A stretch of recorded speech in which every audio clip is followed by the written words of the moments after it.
What's the meaning of Andrew Carnegie?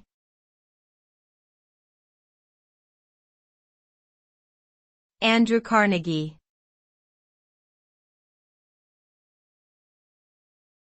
Andrew Carnegie.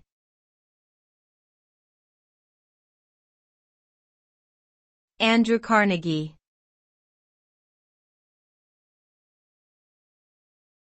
Andrew Carnegie.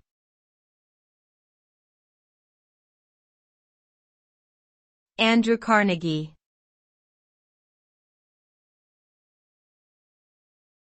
Andrew Carnegie was a Scottish-American industrialist, philanthropist, and self-made millionaire who led the expansion of the American steel industry.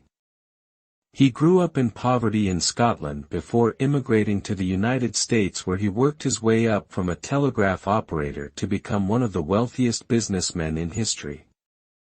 Carnegie believed in the importance of giving back to society and donated much of his fortune towards education, libraries, peace initiatives, and other charitable causes. His legacy continues to be felt today through the many institutions he founded and supported.